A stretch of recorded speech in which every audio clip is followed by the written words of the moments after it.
bem? Estou ao vivo. Já? Uhum. Não tá aparecendo pra mim. Espera um pouquinho. Apareceu.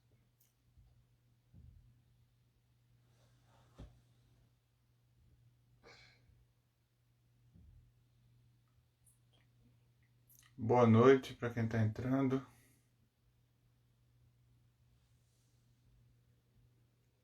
Por favor, me informem se vocês estão me ouvindo bem. Cara, tem que esperar um pouquinho porque tá com medo. Sim.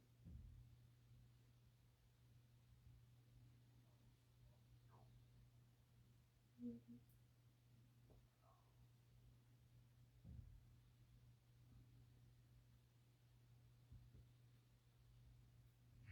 As pessoas estão respondendo que está perfeito. Então,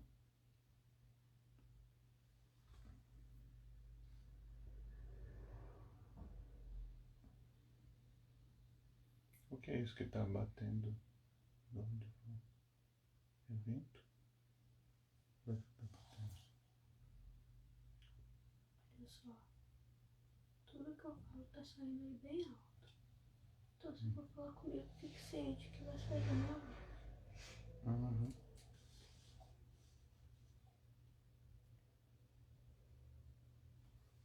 Tem gente dizendo que está sem imagem. Estranho,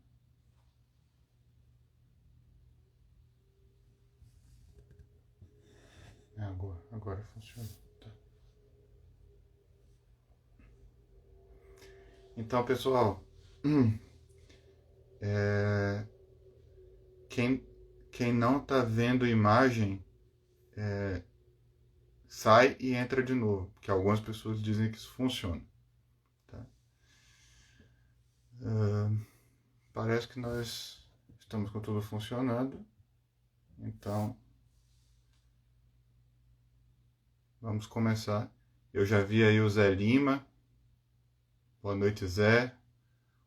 Manda um beijão para Silvia. Eu já vi a minha comadre, Camila Badi, que acabou de ter um bebê.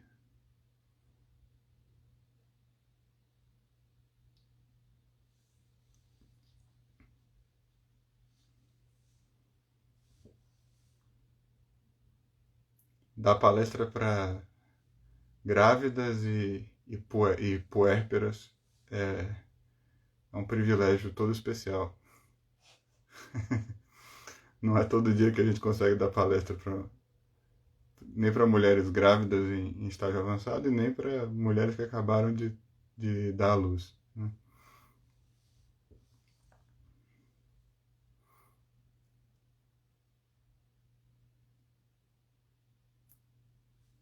E tem até um colega meu do Sartre Coque aí, Matheus Cruz.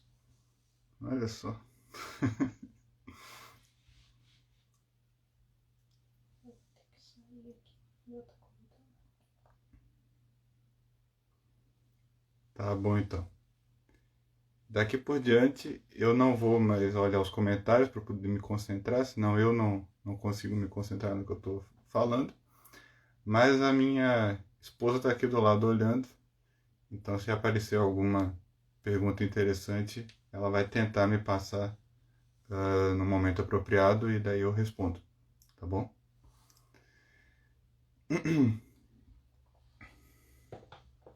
Então vamos começar. Bom, em primeiro lugar, boa noite a todos. Né?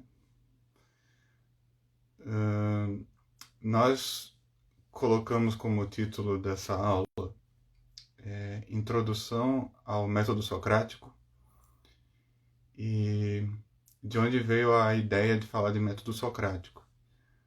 Justamente porque no projeto Animus veio primeiro a ideia de ler um diálogo platônico. E como eu queria ler um diálogo que fosse curto, porque os diálogos platônicos normalmente dão muito trabalho para ser lidos, e como eu queria, sobretudo, examinar o método, a exposição que Platão faz do método socrático, eu escolhi um diálogo que é considerado um dos primeiros que Platão teria escrito, né? E que é um diálogo muito curto, né? Seria um diálogo de juventude, supostamente, um diálogo curto, um diálogo que, na própria maneira de escrever, ele é introdutório. Platão está apresentando a personagem de Sócrates quase que pela primeira vez, digamos assim. Tem muita introdução à personagem de Sócrates. E além disso, é um diálogo aporético, ou seja, um diálogo que não tem conclusão doutrinal. Isso também é importante por motivos que a gente vai ver nessa aula. O diálogo é chamado o Laques. Laques é o nome do interlocutor principal de Sócrates aí no diálogo.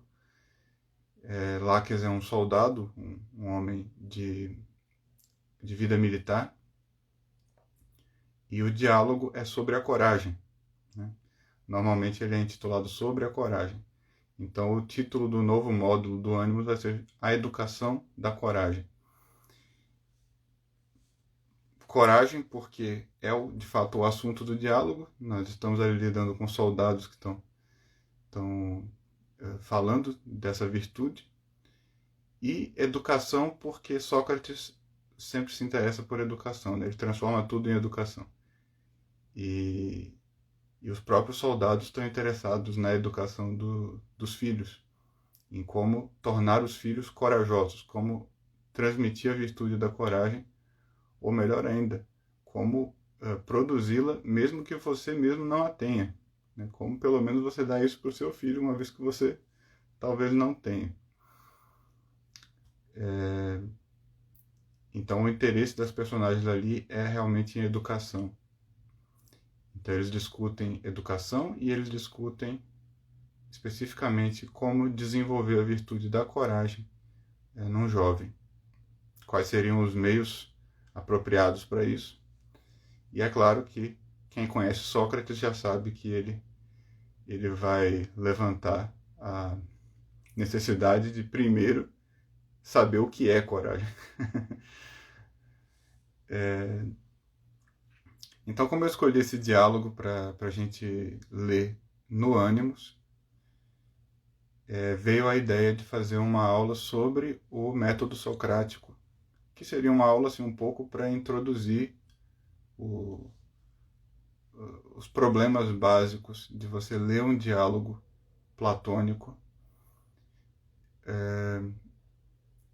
E aí, então, nessa ideia de ter uma aula introdutória, eu achei que seria uma boa abrir a aula, porque daí a aula também já serve como um convite para os interessados entrarem no módulo novo. Bom, então, basicamente é isso. As inscrições para o Projeto Ânimos já estão reabertas, tá? Elas vão ficar aí até a próxima sexta-feira abertas, então já dá para entrar a partir de agora. E vamos ao assunto da aula propriamente dito. Para começar a falar de método socrático, acho que a coisa mais importante primeiro é falar de Sócrates, da pessoa de Sócrates, que foi quem inventou o método, né? A maioria das pessoas não sabe disso, mas antes de Sócrates já tinha um pessoal bastante inteligente na Grécia e eles já tinham inventado uma coisa que a gente pode chamar de dialética. Eles chamavam de dialética, né? Que é um método de você discutir, um método de debate, e de você debater para extrair certas respostas do interlocutor e conduzir a discussão rumo a uma conclusão doutrinal, tá? Os sofistas já tinham desenvolvido um método de fazer isso, eles chamavam isso de dialética, e esse é mais ou menos o método que o Aristóteles ensina, né? Naquele livro dele, Os Tópicos, né? É esse exercício da dialética que já era praticado desde a época dos sofistas. Tem um autor grego chamado Diógenes Laércio que nos dá um testemunho que quem inventou a dialética foi o sofista Protágoras. Então, pouca gente sabe disso. Muita gente acha que foi Sócrates que inventou esse negócio de você ficar debatendo, fazendo perguntas capciosas, etc. Não foi ele que inventou. O testemunho que tem é que foi o Protágoras que inventou isso. E pelo próprio ambiente dos diálogos a gente percebe que as pessoas estão bem acostumadas com isso. Né? Quer dizer, tem vários praticantes dessa arte pela Grécia nesse momento. Então tem muita coisa que o pessoal acha que foi o Sócrates que inventou, ou que é específico do Sócrates, e na verdade não é. Né? O Sócrates, na verdade, em grande parte, ele se opunha àquilo que estava sendo feito naquele momento. Então a marca que ele deixou na Grécia, e especificamente em Atenas, ela foi uma marca muito diferente do que a maioria das pessoas imagina. A impressão que as pessoas têm quando leem um diálogo platônico, muitas vezes, é de que o Sócrates era exatamente aquilo que ele estava combatendo.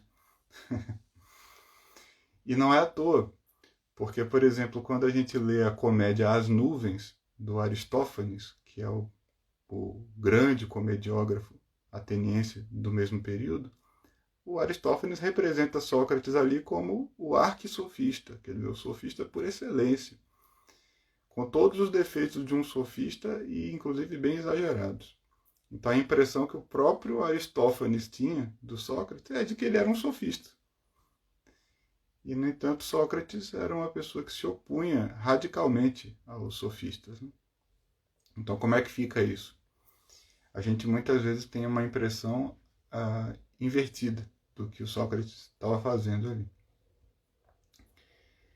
Então, em primeiro lugar, sobre a pessoa de Sócrates, a partir dos testemunhos que a gente tem, existem duas principais fontes de testemunho. Né? O testemunho do Aristófanes não vale nada, vocês me desculpem, mas o Aristófanes primeiro, é um comediógrafo, né? Então é uma pessoa cujo testemunho a gente não pode usar para falar de nada que realmente tenha acontecido na Grécia. Tem a comédia As Nuvens, em que o Sócrates é o arquissofista, e tem a Lisístrata, em que as mulheres fazem uma revolução e tomam o poder em Atenas. Então você pode dizer também que teve uma revolução feminista na Grécia Antiga, porque o Aristófanes escreveu uma comédia sobre isso. Né? Comédia é piada, né? Então não se leva a sério por princípio. Em segundo lugar, porque Aristófanes não parecia ser uma pessoa muito inteligente. Ele parecia ser um ateniense médio. Então a percepção que ele tinha de Sócrates é uma percepção que não tem muito valor para nós. A gente pode deduzir daí, digamos assim, o que um ateniense médio, que não tinha nenhum interesse em entender o que o Sócrates estava fazendo, qual a impressão que ele tinha do que o Sócrates era. Inclusive, assim, a impressão que ele tinha se ele fosse uma pessoa muito irreverente, muito desrespeitosa, como o Aristófanes era. Né? Se fosse uma pessoa assim, um pouco mais meditativa, aí já não dá para se basear no testemunho do Aristófanes. Então, Aristófanes era uma pessoa muito irreverente e muito, como a maioria dos comediógrafos, né? Muito autocentrada. Não tinha... O testemunho dele a respeito de outras pessoas não tem muito valor. Então, quais são os testemunhos que a gente tem? A gente tem dois principais testemunhos de pessoas que conheceram Sócrates de perto e que deixaram alguma coisa escrita sobre ele. O primeiro testemunho, obviamente, é o de Platão, que é o que quem se interessou pelo assunto normalmente só leu isso, só leu Diálogos de Platão. O testemunho de Platão é um pouco complicado porque nenhum daqueles diálogos se pretende uma representação histórica de Sócrates. Né? Aquilo, tudo ali é literatura, são criações. Então nada daquilo aconteceu de verdade. O mais próximo que a gente tem do que aconteceu de verdade é a Apologia de Sócrates, escrita por Platão, que, no entanto, também não tem compromisso de ser o discurso que Sócrates efetivamente pronunciou no tribunal. E, no entanto, apesar de não ter compromisso histórico, a gente sabe que os textos que Platão escreveu, ele nos dá uma ideia assim, muito viva da personalidade do professor de Platão. Ele transmite isso para a gente, né? Transmite literariamente essa impressão forte que Sócrates deixou nele. Então, por mais que, lógico, que quando uma pessoa escreve um texto ficcional, literário, tem muito espaço ali para ela distorcer a personalidade que ela está representando, o fato é que a personagem de Sócrates é tão viva nos diálogos platônicos que não pode deixar de ter alguma realidade. Né? Aquilo não pode ter saído só da cabeça de Platão. Com certeza está baseado no homem vivo que Platão conheceu. E a outra testemunha é uma pessoa menos ilustre que Platão, mas que era, primeiro, foi um herói de guerra, segundo, era um homem muito culto e muito inteligente, não era um filósofo como Platão, não era um gênio, mas era um homem muito culto e muito inteligente, um cavalheiro de todo direito, né? E que foi muito próximo de Sócrates, que é o Xenofonte. Né? É um grande escritor, um escritor muito elegante, um homem muito inteligente. Ele só não tinha um temperamento filosófico, digamos assim. Não era uma pessoa dada a grandes abstrações. E o Xenofonte escreveu aí algumas obras em que ele representa Sócrates, e uma delas é uma obra que, sim, se pretende um testemunho. Se pretende um testemunho histórico. Quem foi Sócrates? E de tudo isso a gente tira uma unidade. Né? Todas das representações literárias e das representações mais que se pretendem mais verídicas, existe uma unidade da qual a gente tira esse personagem que teria sido o verdadeiro Sócrates. E o que a gente vê aí? Surpreendentemente, em primeiro lugar, a gente vê uma pessoa que não tinha interesse em discussões abstratas. Essa é a primeira coisa que se tem que dizer sobre Sócrates. Ele não tem nada do estereótipo do filósofo que fica viajando na maionese pensando sobre como o universo foi criado, se as coisas são feitas de água, de terra, de fogo, do que, né? Dos 4 elementos, ou que fica criando sistemas lógicos, como Aristóteles fez depois, né? Um sistema de lógica para examinar se os argumentos são coerentes, se não são coerentes, e assim por diante. Sócrates não fez nada disso, não tinha nenhum interesse em nada disso. E para não dizer que não tinha nenhum interesse, né? Ele ouvia. Desde a sua juventude, ele aprendeu com várias pessoas que ensinavam esse tipo de doutrina e que parecem mais com o que a gente chama de filósofo. Ele aprendeu com várias dessas pessoas e o que ele mesmo diz nos testemunhos que a gente vê do discurso que ele fez no tribunal, né, que é a prestação de contas que ele faz da sua própria vida, o que ele mesmo diz é: eu ouvi esse pessoal, pessoas muito inteligentes e tudo, mas eu cheguei à conclusão de que essas discussões não levavam a lugar nenhum. E de que a gente não tinha como saber como que o universo foi criado, ou do que era feito, ou nada disso. E eu cheguei à conclusão de que essas discussões aí eram perda de tempo, eram especulações sem sentido, e que não me adiantava nada ficar perdendo tempo com essas coisas, quando eu não sabia como eu devia viver a minha vida. Então, de que me adianta saber se as coisas são feitas de fogo, de água, seja lá o que for, se eu não sei como eu devo viver a minha vida? Quer dizer, o que me cabe é viver a minha vida, e eu não sei como fazer isso, então eu vou ficar perdendo tempo com essas discussões.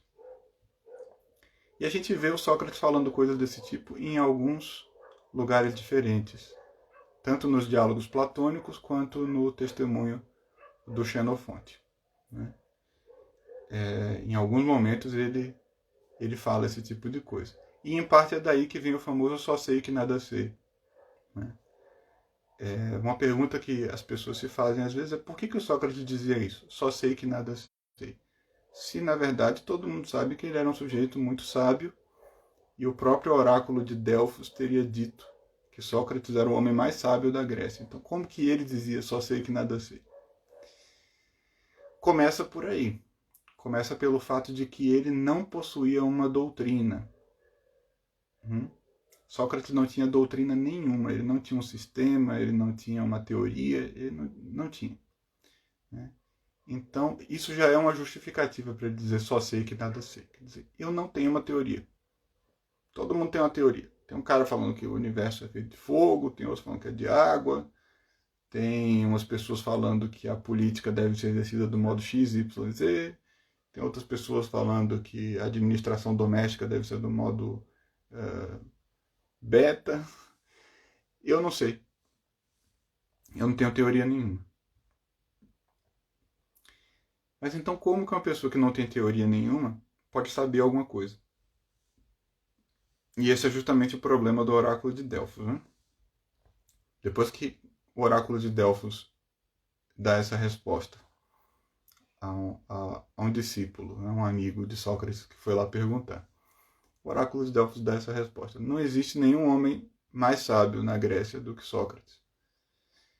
E aí Sócrates fica surpreso com a resposta, né? Segundo o relato dele ali em Platão. E diz, puxa vida, mas como pode? Eu que não sei nada, sou o homem mais sábio da Grécia.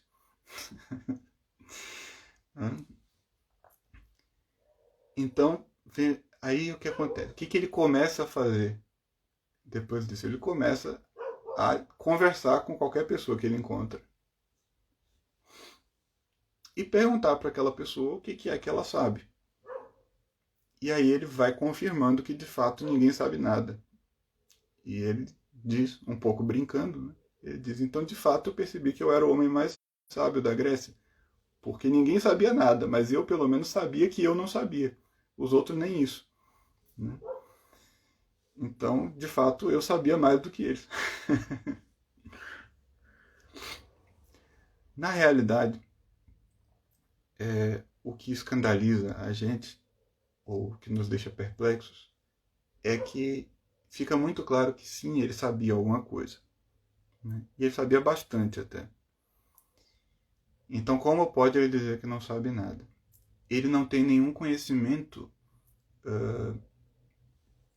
claro e distinto, organizado e preciso, sistemático e abstrato de algum objeto da realidade. Ele não tem uma teoria, mas conhecimento ele tem. E que tipo de conhecimento Sócrates tinha? O que é que levava os discípulos de Sócrates a admirá-lo? Porque se ele não tivesse realmente nenhum conhecimento, nenhuma sabedoria, ninguém ia dar a mínima para ele. Né? Se ele fosse só um chato que ficasse perturbando os outros, trancavam ele em algum lugar e esqueciam que ele existia. Mas essa não é a realidade. O problema é que toda vez que Sócrates encontrava um sistema, toda vez que ele encontrava uma pessoa com uma teoria, com uma ideia, ele perguntava para aquela pessoa pelos fundamentos na experiência real e pessoal dela. Daquela ideia. Tá bom, vamos conferir isso com a sua experiência real e pessoal e vamos ver, né, de onde que saiu essa sua ideia. Por que você pensa assim? E se você começar a fazer isso com as pessoas, quase nada resiste. Porque normalmente as pessoas usam as ideias como barreiras ou representações sociais de algum desejo ou de alguma angústia delas. Então as ideias delas não vêm de um conhecimento real. Vem de uma coisa que elas gostam, ou que elas gostariam que fosse verdade, né? Ou que elas, quando estão diante de outras pessoas, dizem que é verdade porque pensam que vai causar algum efeito nas outras pessoas. E o Sócrates, digamos assim, de certa forma, ele desmascarava essas teorias, digamos assim, revelando que essas teorias eram necessidades pessoais e não realmente ideias verdadeiras. E é muito interessante quando a gente vê nos diálogos, tanto nas representações do Xenofonte como do Platão, como que Sócrates fazia isso, porque ele não fazia isso da maneira como muitos imaginam, e até hoje, apesar de tantos estudos desses textos, frequentemente as pessoas descrevem assim, depois de ler um diálogo platônico inteiro, saem e descrevem a personalidade de Sócrates de uma forma muito diferente daquilo que a gente está vendo no livro, né? Mas a representação normal que fazem é a de que ele seria uma pessoa com uma postura arrogante, né? Que vai lá desmontar os argumentos das pessoas, refutar os argumentos das pessoas e mostrar que elas são ignorantes. Só que o detalhe é que a maneira como ele faz isso, primeiro, é sem afirmar praticamente nada por si mesmo, né? Daí também eu só sei que nada sei, né? Ele faz muita questão de não entrar em conflito com a outra pessoa, opondo uma teoria diferente à dela. Quando ele faz isso, normalmente é naquela postura de advogado do diabo, né? Vamos imaginar e vamos supor, né? Mas não como se aquilo fosse realmente uma ideia dele. E ele é sempre muito delicado com as outras personagens, né? O Platão faz muita questão de representar como Sócrates é sempre muito delicado, como ele percebe o estado em que a outra pessoa está, ele percebe os motivos, as motivações da pessoa está dando aquela resposta, mas ele não confronta a pessoa diretamente.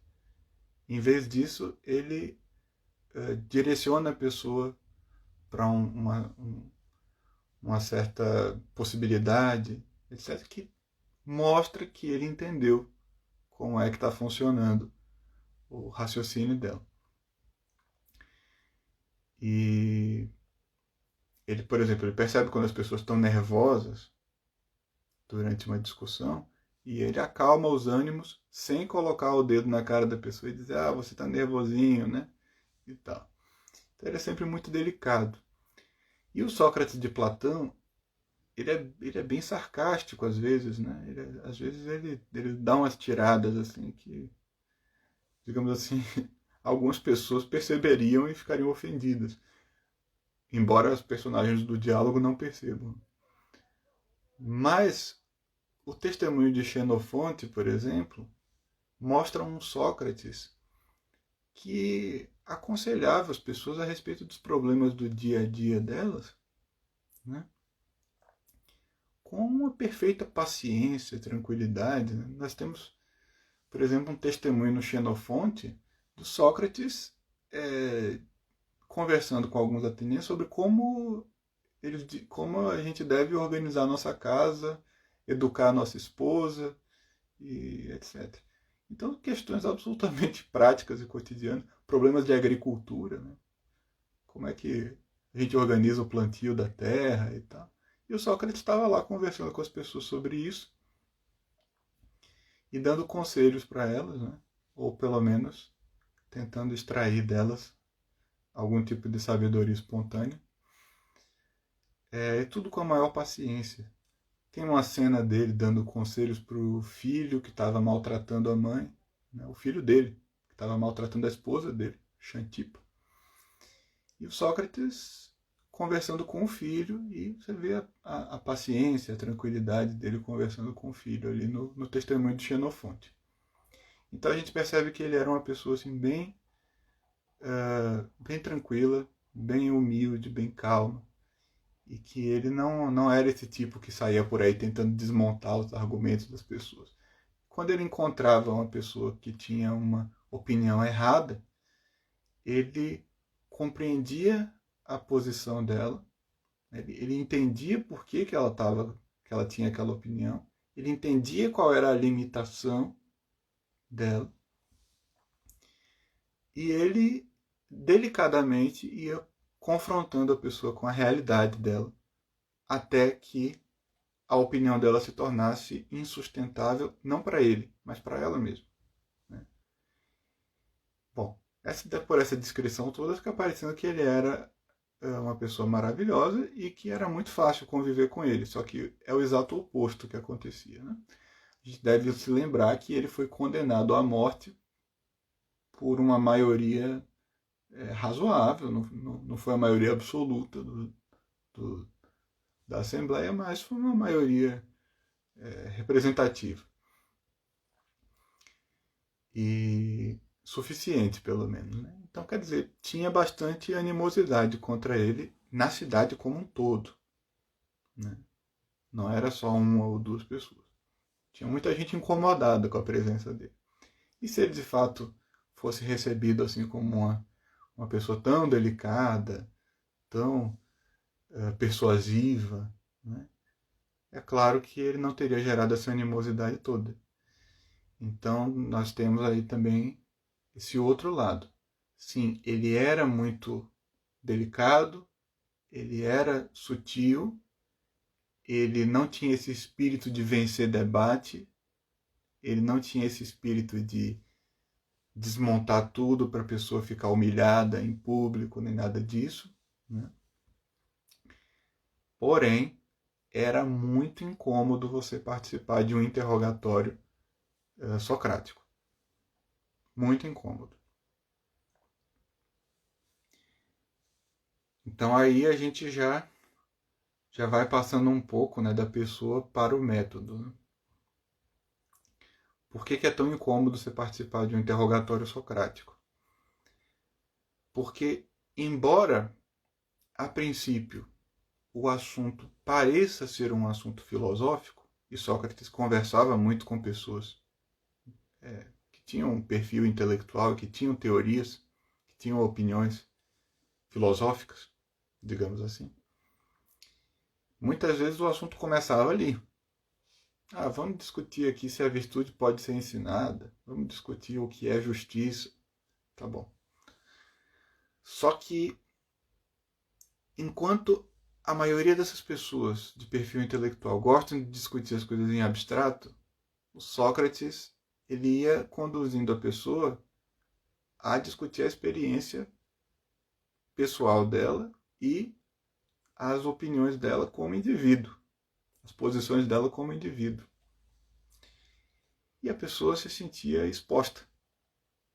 Em algum momento a pessoa sentia que ela estava sendo chamada à responsabilidade. Ela não podia simplesmente formular a teoria dela, expor a teoria dela e pronto. Não, o Sócrates ia dizer, interessante a sua teoria, mas eu só queria saber assim, vamos supor um caso X aqui, o que você faria? Né? E aos pouquinhos a pessoa ia sendo obrigada a manifestar não apenas as ideias dela, mas a personalidade dela e aquilo que ela achava certo fazer. Qual é o grande problema? A maioria de nós, quase todos nós, e todos nós em algumas circunstâncias, quando a gente é obrigado a expor o que a gente tem por dentro,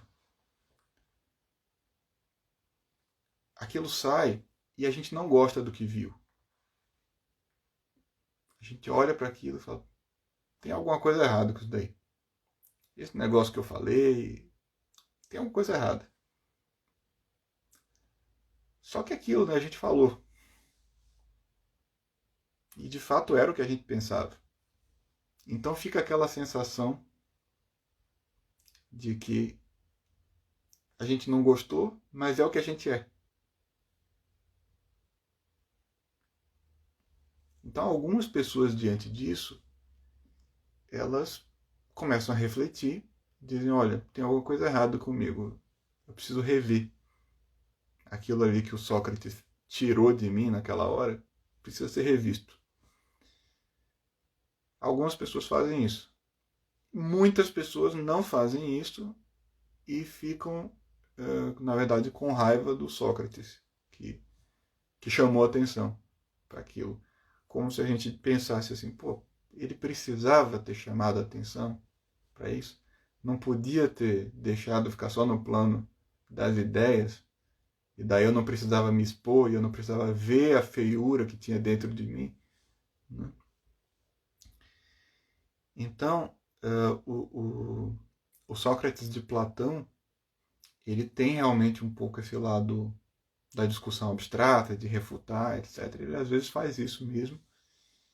E às vezes fica aquela conclusão no final, assim, de, poxa, tinha ali um sofista que dizia que sabia tudo, e o Sócrates provou que o cara não sabia era nada. Então o cara ficou humilhado. Isso às vezes acontece. Mas o mais das vezes, o que a gente percebe pelo testemunho geral, né,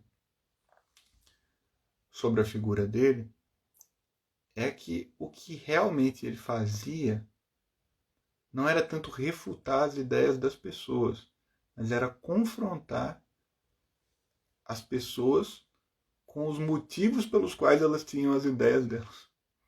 Né?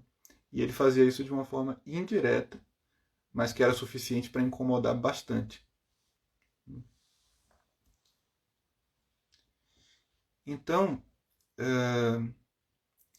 eu acho que uma ideia que fica basicamente disso é que Sócrates não era um filósofo no sentido em que a gente usa a palavra normalmente e que se aplica, por exemplo, ao discípulo dele, Platão.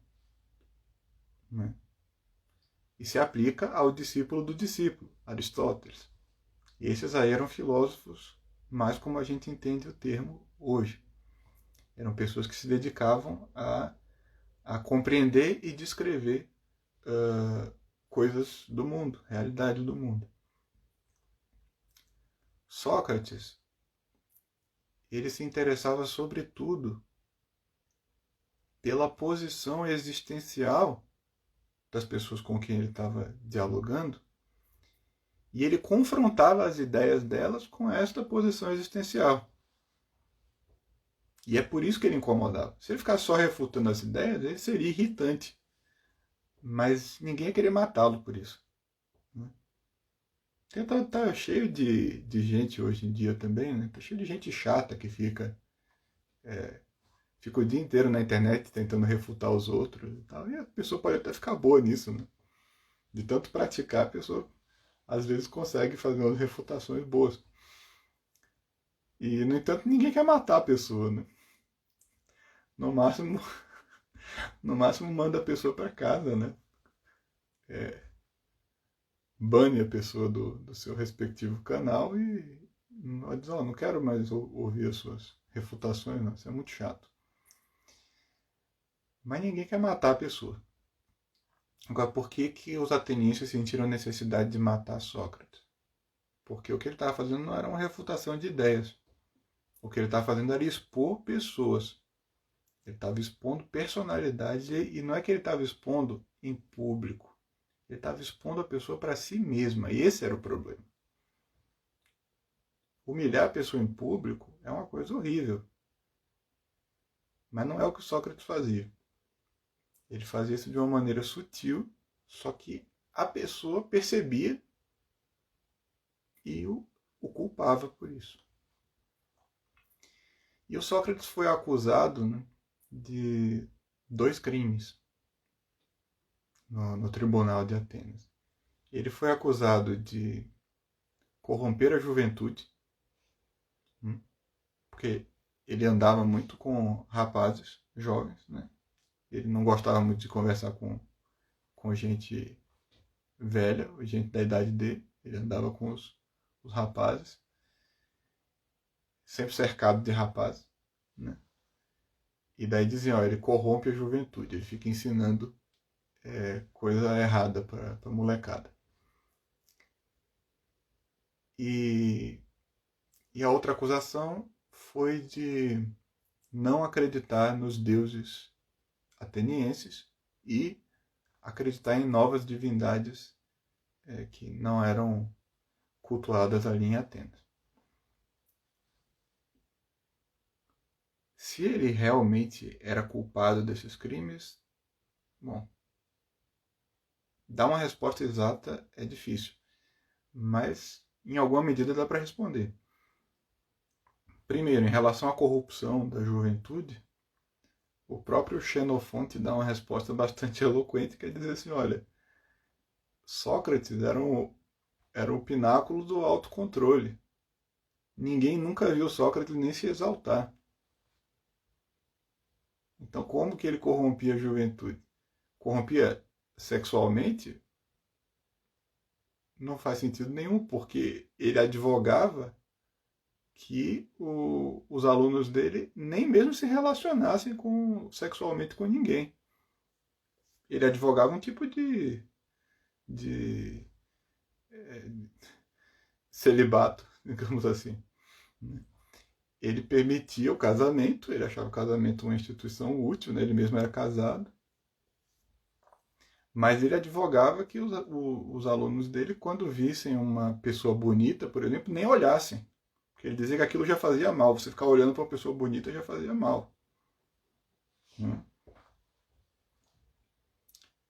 E, por exemplo, a prática homossexual, que na Grécia ela era, ali em Atenas, ela era tolerada até certo ponto. Né? Tem gente que diz que era generalizado, isso é mentira. Né? É mentira.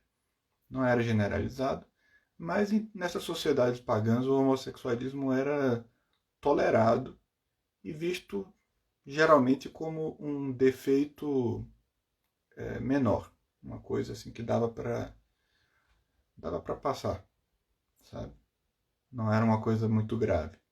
Sócrates via como uma coisa grave.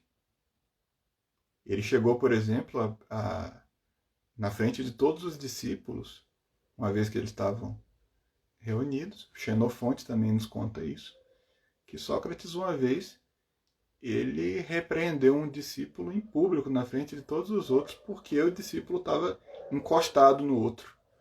Assim, e ele repreendeu nos seguintes termos. Ele falou assim, eu acho, pessoal, que o fulano, ele andou convivendo com porcos e pegou uma doença de porco. Porque ele está se comportando como um porco, se esfregando no outro ali. Sócrates repreendeu o cara nesses termos.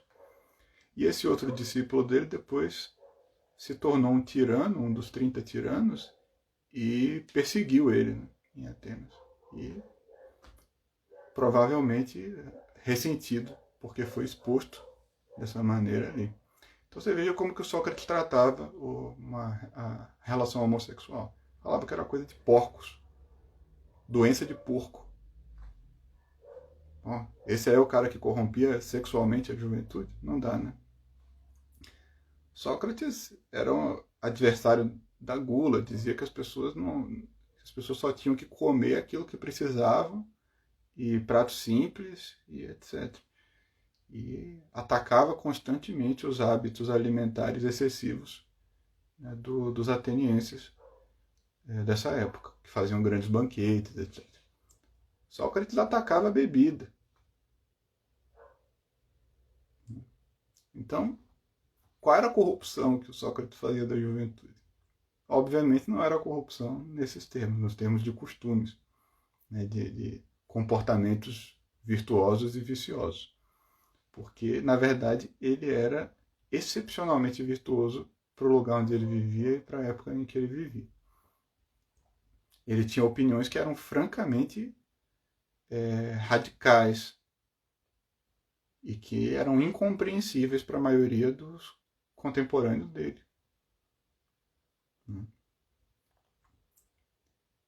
Então daí se mostra também que, embora Sócrates não fosse um tipo abstrato e teórico, ele tinha princípios muito fortes e que ninguém sabia direito de onde saíam.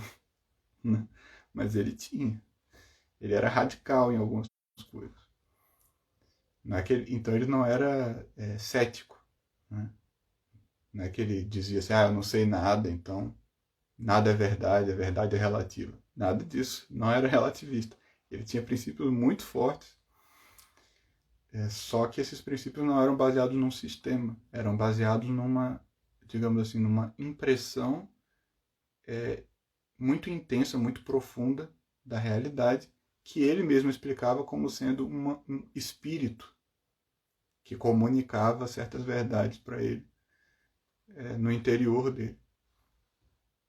Que é daí que se fala do daimon de Sócrates, que alguns traduzem como demônio, e que não parece muito justo, né? Porque se fosse um demônio, não ia ensinar essas coisas para ele, ia ensinar outras coisas. Então, a palavra grega é daimon, mas daimon significa um espírito. Né? E o Sócrates, então, que tipo de corrupção que ele podia promover para com a juventude? A corrupção, evidentemente, se encontrava neste reino aí da filosofia. Ele fazia com que os jovens se afastassem de certos modos de viver e certas atitudes que eram comuns. Existem esses comportamentos, claro, né? Os comportamentos que podem ser socialmente bem aceitos e que de repente os discípulos de Sócrates já não aceitavam tão bem, não queriam mais fazer aqueles banquetes gigantescos, não queriam mais, chegava um cara se esfregando neles, ele já mandava o cara pastar, né? E tal. Podia ter um pouco disso, mas também tinha o elemento da atitude filosófica, né? De repente eles começaram a ficar muito reflexivos, começaram a ficar diferentes, começaram a adquirir essa atitude de quem viu o seu próprio interior, porque foi exposto por Sócrates, e resolveu que ia repensar o seu caminho na vida. Passou por uma espécie de conversão, né? Uma metanoia, como se diz em grego, quer dizer, olhou para si mesmo e falou, bom, não é por onde eu estou indo, não, vou para outro lugar. E se virou, né? Foi para outro lugar. E aí começa a ter uma sensação geral de que aquelas pessoas que andam com Sócrates, aqueles jovens que andam com Sócrates, eles são estranhos, eles passaram por uma lavagem cerebral, né? Eles não são mais como eles eram antes, eles mudaram de comportamento. Antes eram pessoas animadas, normais, etc. E agora, sabe, eles ficam pensativos, você fala as coisas com eles e eles não respondem com aquela prontidão de antes, né? Ficam um pouco receosos de dar uma resposta imediata e começam a questionar muito as coisas, né? Você fala uma coisa e eles ficam assim um pouco ressabiados, pensativos, será que é isso mesmo? Aquilo começou a incomodar, né? Porque é uma coisa que estava acontecendo em grupo. Tinha um grande grupo de jovens que estavam passando por uma transformação. Então aquilo começou a incomodar. Eles estavam adquirindo uma atitude filosófica, uma atitude reflexiva, e isso incomoda. Ainda que não houvesse mais nada para incomodar, só o fato de os jovens começarem a mudar de atitude, de comportamento, começa a fazer as pessoas se perguntarem se aquele professor não está fazendo alguma coisa errada. Não sei, hoje em dia as pessoas falam assim, está fazendo lavagem cerebral, o menino não era desse jeito, e ficou estranho, né? Era um menino feliz, normal, agora está aí cheio de problema na cabeça, a gente nem consegue mais entender o que está acontecendo com ele, né? Então essa é a corrupção da juventude. E a segunda coisa é a questão de não acreditar nos deuses atenienses, que parece não ter sido verdade. Os testemunhos que a gente tem é de que ele parece ter continuado prestando culto aos deuses, sim, só que a maneira dele entender a religião era uma maneira peculiar, né? Por exemplo, uma coisa que a gente vê bem claramente é que ele, por algum motivo, ele acreditava que os deuses podiam ver tudo, absolutamente tudo, sabiam de tudo, eram oniscientes. E que os deuses podiam tudo, eram onipotentes. E isso, para a mentalidade pagã, é muito estranho. Porque os deuses, na mentalidade pagã, eles são concebidos, sobretudo ali em Atenas, né? Eles eram antropomórficos. Eles eram concebidos como se fossem homens. Eram homens superpoderosos. Então, a ideia de que, por exemplo, Marte, Ares, o deus da guerra, ele podia saber tudo o que acontecia, parecia insustentável. Né? Afinal, ele é um indivíduo, como é que ele vai saber tudo? Ele tem que estar em um lugar, olhando para alguma coisa, né? A atenção dele tem que estar em um ponto, não pode estar em todos os pontos simultaneamente. Mas Sócrates tinha certeza que tudo o que a gente fazia, absolutamente todos os momentos, era conhecido pelos deuses e que os deuses tinham poder total. Então ele acreditava, por exemplo, numa coisa chamada providência divina, que é uma ideia muito estranha para uma mentalidade pagã antropomórfica. E aí a gente se pergunta, né? De onde Sócrates tirava essas crenças dele? Se era um negócio estranho, um negócio que ninguém pensava, que não fazia sentido com o modo como as crenças daquelas pessoas funcionavam. De onde ele tirava essas ideias firmes que ele tinha de que as coisas tinham que ser de um jeito e não de outro, né? E eram ideias muito firmes, isso é importante enfatizar. Ele tirava do método socrático, né? Porque o método socrático não te dá uma certeza lógica das coisas. Por exemplo, se você quiser provar a existência de Deus pelo método socrático, você não vai conseguir. Não tem aquelas 5 provas da existência de Deus pelo método socrático, né? Não vai acontecer. Qual era o tipo de prova que o Sócrates usava? A gente tem um testemunho disso, né? De que uma vez ele conversou com um amigo, e o amigo dele falou justamente isso. Falou, Sócrates, você disse que você tem esse espírito dentro de você que te fala um monte de coisa. Mas eu não tenho nada, então como é que eu vou acreditar nessas coisas que você diz? Os deuses não me dizem nada. E olha o que o Sócrates falou para ele. Sócrates disse para ele assim, os deuses não te dizem nada? Você não é grego?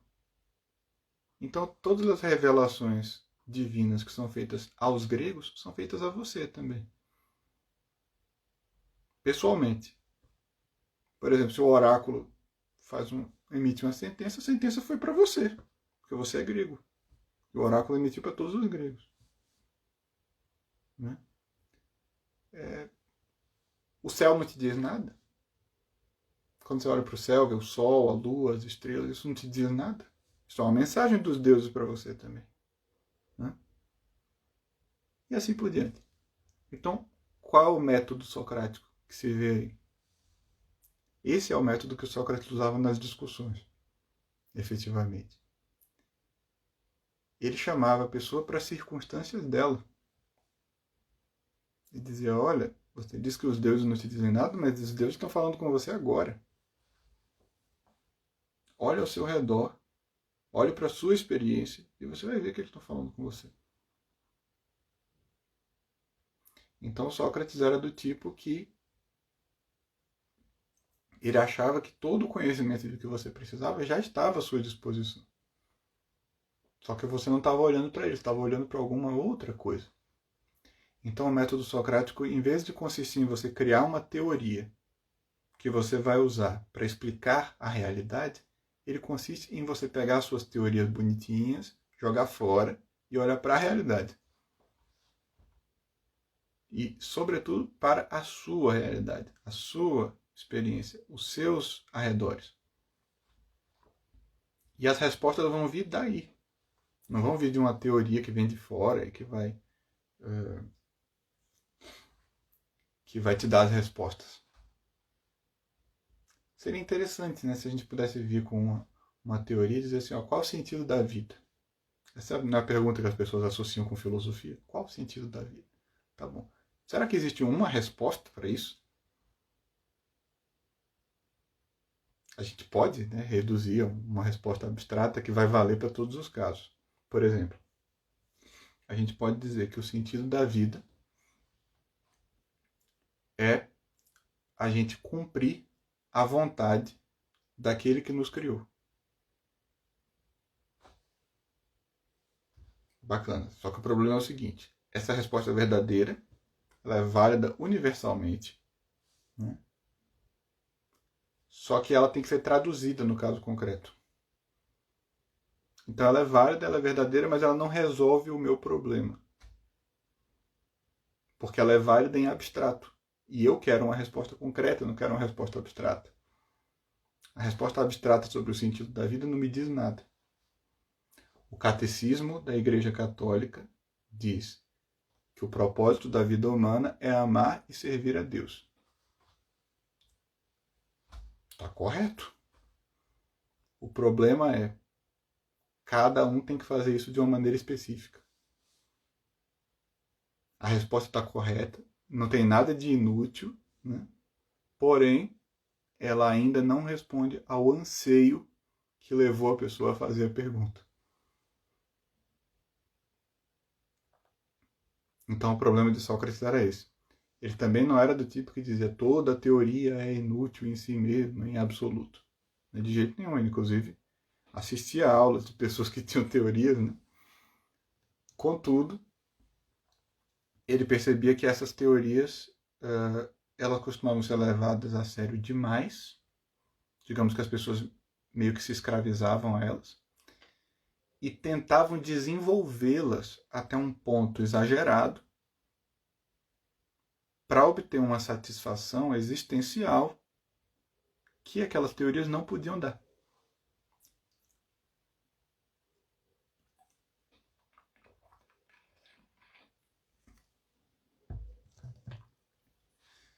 O único jeito de uma teoria te dar uma resposta satisfatória existencialmente é se você traduzi-la existencialmente.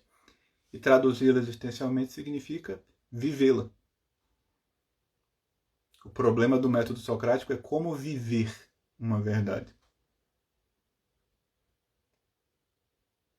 E é isso que o Sócrates chama de saber, de conhecer. É você ser capaz de viver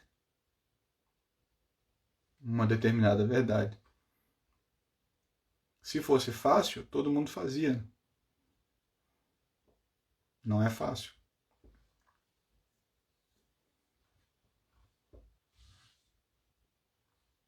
Tá bom, aí quanto de tempo que a gente já usou? 50 minutos. 9,50. E aí, apareceu alguma pergunta aí até agora? Só um minuto.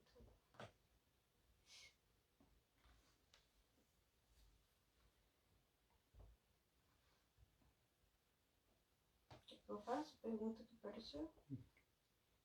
Um rapaz perguntando. Falcão. Salvo engano, o Olavo coloca o Sócrates na 8ª ou na 9ª camada. E Platão acima. Pode comentar um pouco sobre isso? Eu não me lembro direito desse negócio de Sócrates na 8ª camada. Eu lembro que o Olavo, ele, de forma geral, ele não coloca pessoas em camadas, né? Ele costuma usar as teorias que as pessoas deixaram, né, como exemplos de meditações que foram feitas sobre problemas de uma determinada camada, certo? Eu não lembro se ele põe Sócrates como um exemplo de 8ª camada. Você está dizendo, talvez tenha posto, né, se você lembra disso. Não me lembro disso. Eu lembro que ele, se não me engano, o Viktor Frankl, ele põe ali como um exemplo de meditação de 8ª camada.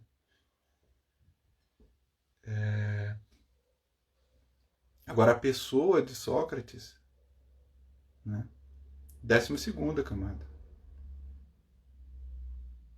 Tem testemunhos suficientes para saber que atingiu a 12ª camada. A conversa dele com o daimon dele é uma pessoa tentando conversar com Deus, evidentemente, e recebendo algumas respostas. Não é? Então, Sócrates certamente não é uma pessoa de 8ª camada. Você veja Oitava camada. Eu já passei pela oitava camada, entendeu? Sócrates era uma pessoa muito especial. E eu acho muito característico, né, desses grandes homens do passado que eles atingiam as camadas de cima. Não era tão incomum. Por exemplo, Platão possivelmente também atingiu a 12ª camada. Eu não vejo como afirmar assim de uma maneira tão categórica, porque a gente sabe tão pouco de concreto sobre a vida de Platão. É tudo tão confuso, né? Talvez em parte porque tem informação demais. Tem muita informação ficcional, né? E a gente tem tão pouca certeza sobre o que Platão realmente viveu e pensava. Ele não passou por nenhuma circunstância tão marcante quanto o julgamento de Sócrates também. Então eu não dou certeza assim, que Platão atingiu ali a 12ª. Mas pelos diálogos a gente vê, por exemplo, que ele atingiu a nona, que ele atingiu a 10ª. Pelos diálogos dá para ver pelo menos isso. Então você veja, era uma época em que a gente tinha ali intelectuais que atingiam essas camadas de cima. Isso aconteceu repetidamente. E o Sócrates atingiu a 12ª. Agora, qualquer pessoa que atingiu a 12ª pode discutir problemas de quarta. E o Sócrates certamente era uma pessoa que fazia isso. Ele discutia com todo mundo, então com cada pessoa ele discutia o problema da pessoa. E ele passava boa parte do tempo resolvendo problemas de camadas inferiores, porque, em parte, porque isso era o papel dele, era o que ele estava ali para fazer. Né?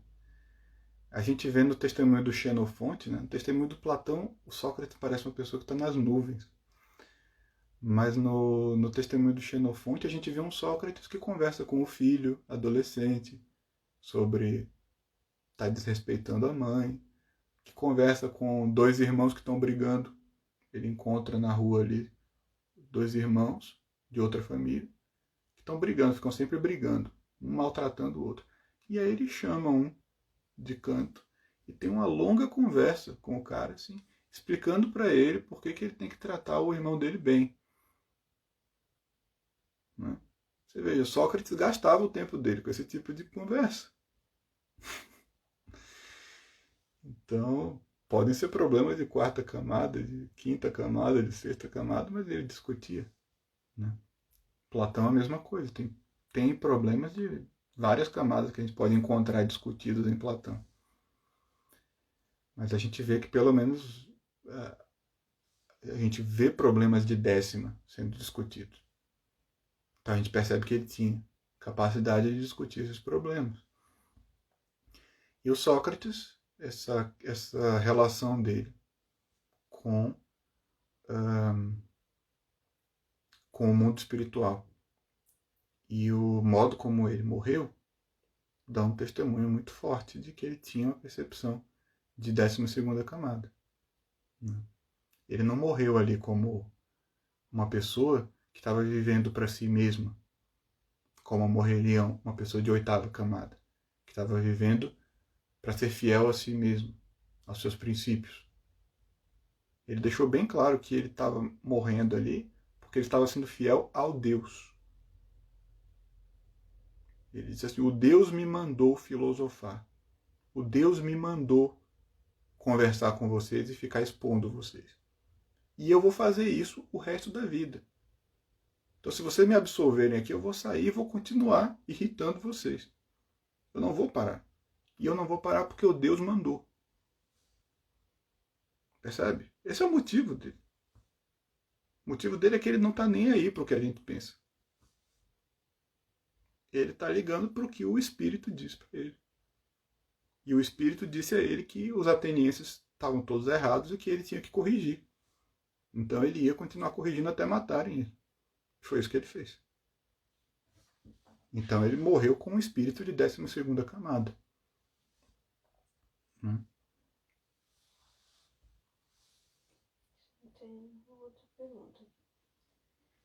se você poderia falar um pouco mais sobre no que consistia esse daimon aí, se isso era que tipo de espírito que viria a ser isso? Eu acredito, tá, que o daimon era a consciência de Sócrates. Ele coloca como um espírito. Por que ele diz que é um espírito e não que é o eu interior dele? Porque ele percebe que a consciência dele está sendo usada por uma entidade sobrenatural para ensinar coisas que ele não tem condição de saber. Então ele percebe que tem uma fonte sobrenatural para aquelas coisas que ele está aprendendo. Mas ele está aprendendo por meio da consciência dele. Então eu não acredito que no caso de Sócrates a gente possa falar, por exemplo, de revelação, que ele teve uma revelação. Eu acho que no caso dele a gente tem um ser humano normal que recebeu algumas instruções, eu suponho que divinas, porque pelo menos em grande parte instruções divinas, né? Porque o grau de veracidade e de profundidade dessas instruções que ele recebia às vezes é muito surpreendente, e às vezes elas contrariavam muito diretamente o meio dele. Então é muito estranho, né? Sem dúvida que, como ele era um ser humano normal, ele errava. Ele cometeu vários erros, né? E às vezes ele pode até ter confundido algum erro dele com alguma instrução divina, embora ele parecesse ter uma sensibilidade razoável para isso. Mas é um ser humano, todo ser humano pode errar, e ele errou bastante, sem dúvida. Mas, assim, cometeu alguns acertos, conseguiu alguns acertos que pareceriam quase impossíveis nas circunstâncias dele. E então eu diria que aquilo é fruto da consciência dele sendo usada, evidentemente, nos momentos em que ele recebeu uma instrução acertada, usada por Deus. Tá recebendo instruções divinas e algumas vezes recebeu essas instruções de uma maneira acertada e outras vezes pode ter se confundido e cometido erros. Mas ele mesmo reconhecia isso, né? Que era uma operação sutil. Você ouviu o daimon e ele não sabia direito que daimon era esse. E é por isso que acusaram ele de trazer uma divindade nova. Porque ele não definia, ele não dizia se era Zeus, se era Apolo, né? Ele não dizia. Ele dizia que era o daimon. E as pessoas diziam, que daimon é esse? Eu não sei, pô. É o Deus desconhecido, né? Ele não sabia quem era.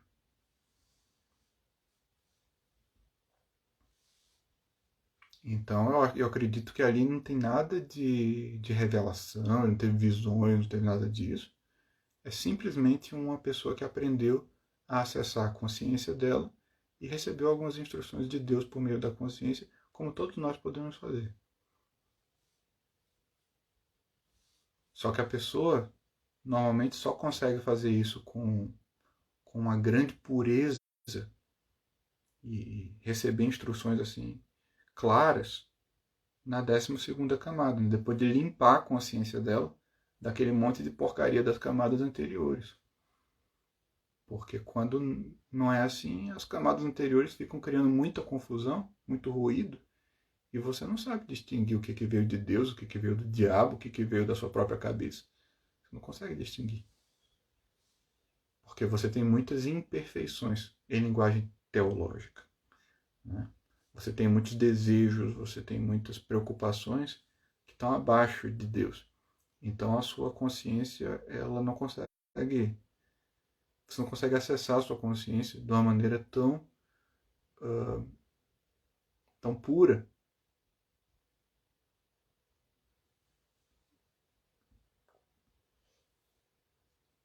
Então, daí tem pessoas que, por exemplo, sentem alguma coisa no corpo e acham que é uma mensagem de Deus.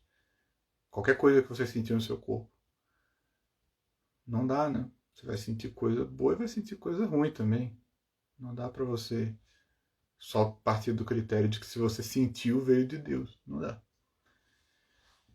E muitas vezes a gente tem opiniões que a gente acha que vieram de Deus. Mas como é que a gente distingue o que veio de Deus e o que veio da gente? O único jeito é se você se limpou de certos apegos, de certos medos, de certas teimosias suas, certas ideias fixas suas, para você poder aceitar aquilo que vem de Deus e quando a coisa vem de você, você meio que reconhecer, falar, ah, não, isso aí é aquele negócio, mas eu não ligo mais para isso não. Você tem que ter desenvolvido, né, um desapego a todas essas camadas da sua psique, para você poder atravessar isso tudo sem se prender em nada e aí de fato ouvir a voz de Deus. Porque a voz de Deus frequentemente vai dizer exatamente o que você não quer ouvir. Ela vai dizer que você está errado. Ela não vai ficar dizendo, confirmando suas opiniões. Entendeu? Esse é o problema. Se a gente for examinar o pessoal piedoso, assim, 99% do pessoal piedoso diz que Deus pensa uma coisa que Deus não pensa, é Ele que pensa. Entendeu? Agora vê se eu sei o que Deus pensa. Só se Ele me contar, entendeu? Ele tem que me contar na hora e daí eu tenho que ter também critério para discernir, eu tenho que ter sensibilidade para discernir se é dele mesmo. E aí eu vou poder dizer, ó, Deus pensa isso. Mas só se ele me contar. Apareceu uma outra pergunta que tem a ver com essa. Professor, essa habilidade socrática é fruto da educação e virtude natural? Naturalmente, por meios humanos, é possível chegar nesse nível de percepção da realidade? Essa é uma pergunta que Sócrates adoraria responder. Na verdade, ele provavelmente ia te fazer um interrogatório que ia durar um dia inteiro, a partir dessa sua pergunta aí. Boa parte das discussões que a gente vê nos diálogos platônicos, sobretudo com os sofistas, são uma resposta a essa pergunta. Porque os sofistas dizem que eles conseguem ensinar a virtude. Né? E o Sócrates está justamente se perguntando isso, mas será que é possível ensinar a virtude por meios naturais? Né? Porque para eu ensinar a virtude precisa ser sistematizável. Que aí eu posso criar uma arte de como ensinar a virtude e transmitir. Mas se eu não conseguir transformar num sistema, como é que eu vou ensinar? Então, será que eu posso ensinar por imitação? Por transmissão sobrenatural, espiritual? Sócrates justamente se faz essas perguntas, sobretudo nos primeiros diálogos platônicos. O que a gente vê muito claramente assim, uma sociedade, por meios naturais, não consegue ensinar a virtude. Né? Mas os meios naturais podem predispor ou propiciar o desenvolvimento da virtude. E além disso, a gente conta com a ação de Deus. Né? No caso de Sócrates, a gente tem uma pessoa que foi educada da mesma forma que todos os outros atenienses. A gente não tem nenhuma notícia de que o pai dele tenha feito alguma coisa diferente com ele. Né? Ele veio com uma determinada inclinação, um determinado temperamento, um temperamento intelectual, curioso, mas ao mesmo tempo com uma sensibilidade muito grande para a ética, né, para a vida moral. E ele parece ter recebido algumas influências interiores, algumas inspirações interiores, que eu acho que não tem nada de errado em dizer que provavelmente vieram da graça, né? Porque se estavam conduzindo a pessoa para o bem, eu acho que vieram da graça. O demônio não vai fazer isso. Então, você tem ali uma pessoa que supostamente era para ter sido igual a todas as outras. Você tem um trabalho da graça, né? E imagino que você tenha tido uma correspondência forte da parte do próprio Sócrates, porque ele se desenvolveu bastante, né? Sobretudo quando a gente compara com os outros exemplares ali do mesmo período e do mesmo lugar, ele foi bem longe. Então eu acho que tem um pouco de predestinação, no sentido de a pessoa ter sido criada para exercer uma certa função, e Deus faz isso com todos nós, né? O próprio Sócrates acreditava nisso. Todos nós fomos colocados aqui para fazer alguma coisa. E, no entanto, a maioria de nós parece que não consegue, né?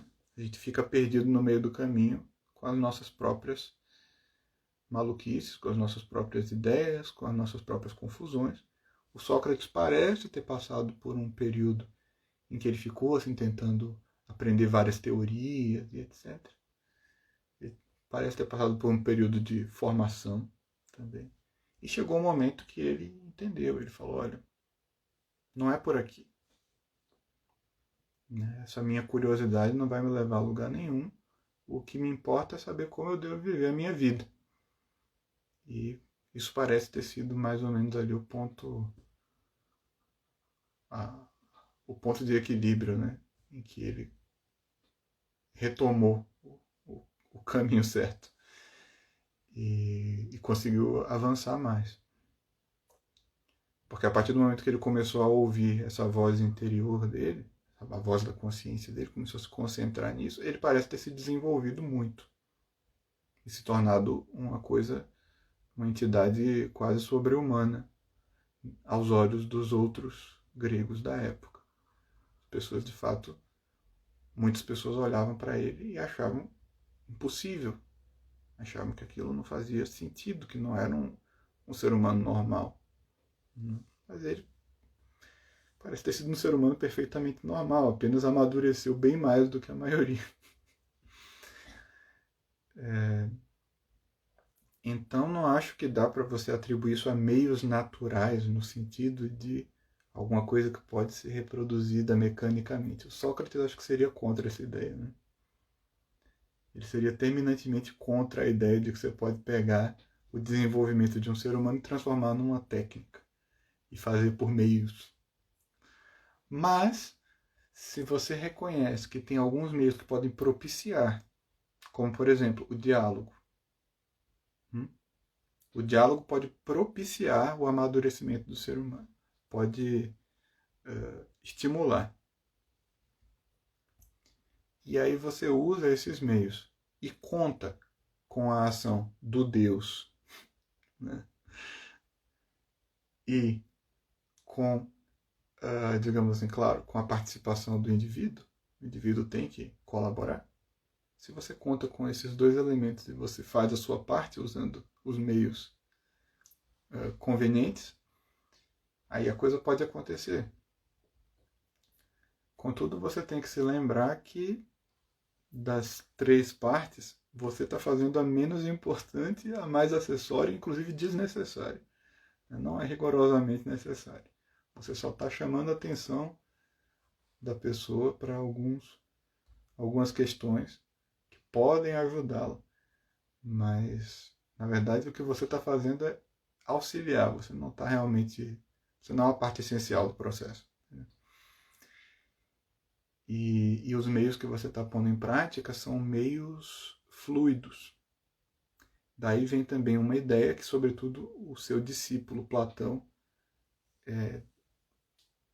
expôs nos diálogos, que é a ideia de que você precisa conversar ao vivo com a pessoa para poder ajudá-la. que não adianta tentar criar uma rede social, né? Ou uma teoria, né? Um método de criar virtudes nas crianças. Né? Aqui o método, ensine a virtude para seus filhos. Esse negócio não é que não vai servir para nada, mas às vezes pode até piorar a situação, entendeu? Serve se você conseguir entender o método como um princípio, um começo da coisa. Mas se você aderir àquele negócio assim radicalmente, resolver aplicar ao pé da letra e as últimas consequências, você pode, na verdade, até acabar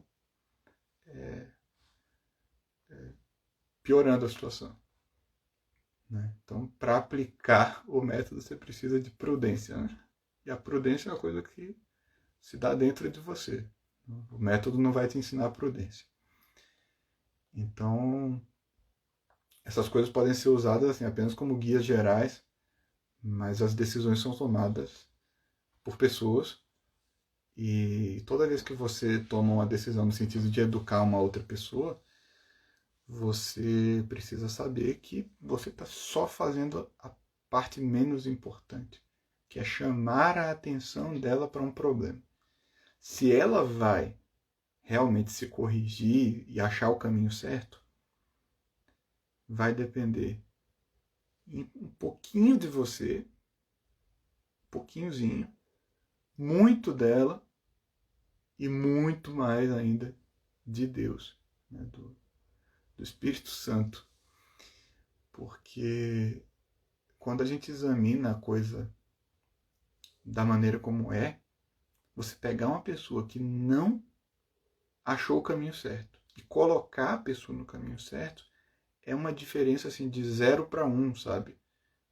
Tem um abismo no meio. É como você sair do nada e criar alguma coisa. A pessoa não está no caminho certo. Ela está no zero, ela está no vazio, está no nada. Como que você vai colocar ela no ser? Não dá. Você fala, mas a pessoa não entende. Ela não tem dentro dela o que é necessário para entender o que você fala. Então parece uma tarefa impossível se você examinar teoricamente. E, no entanto, às vezes acontece.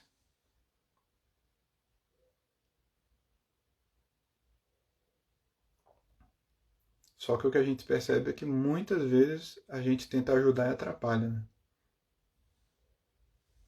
Muitas vezes a gente tenta forçar a pessoa numa certa direção e ela só fica irritada, incomodada e a gente não consegue ativar a consciência dela. E é isso que o Sócrates sabia fazer. Ele fazia isso com uma taxa de sucesso muito alta. Quer dizer que os meios ele tinha dominado. Esse é o método socrático. Que ele sabia propiciar o máximo possível que a pessoa olhasse para a própria consciência e visse a realidade. Só que o modo como ele fazia isso era bem diferente do modo como a gente tenta fazer normalmente. Né? A gente normalmente tenta fazer pregação para a pessoa. Né? Eu acho que é importante, tá? No primeiro momento, pelo menos, é importante dizer. Dizer expressamente, literalmente. Fala, olha, roubar é errado. Mentir é errado. Tá? Tem que dizer isso em algum momento. Agora, se você já falou e a pessoa continua fazendo, é porque não é falta de falar, né? Então, a gente precisa descobrir algum ponto em que a gente pode apertar que vai doer para a pessoa acordar, digamos assim, conseguir ver aquilo pela primeira vez, porque aparentemente ela ouviu, mas não entendeu. E para isso a gente depende, sobretudo, dela e de Deus. Dela e da inspiração sobrenatural. Sócrates acreditava na mesma coisa. Depende dela e depende da inspiração sobrenatural. Depende do daimon. Só que a gente pode chamar a atenção dela para o daimon, digamos assim. A gente pode direcioná-la de alguma forma.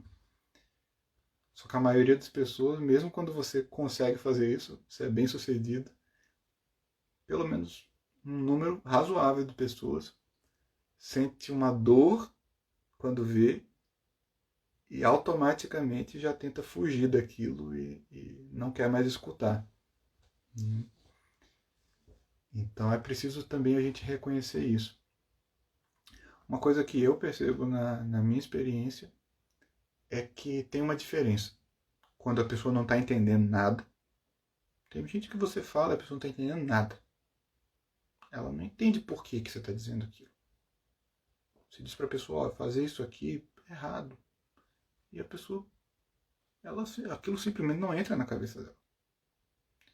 E tem um outro caso, e essas pessoas que não estão entendendo nada, elas podem ficar irritadas por você estar insistindo, por exemplo.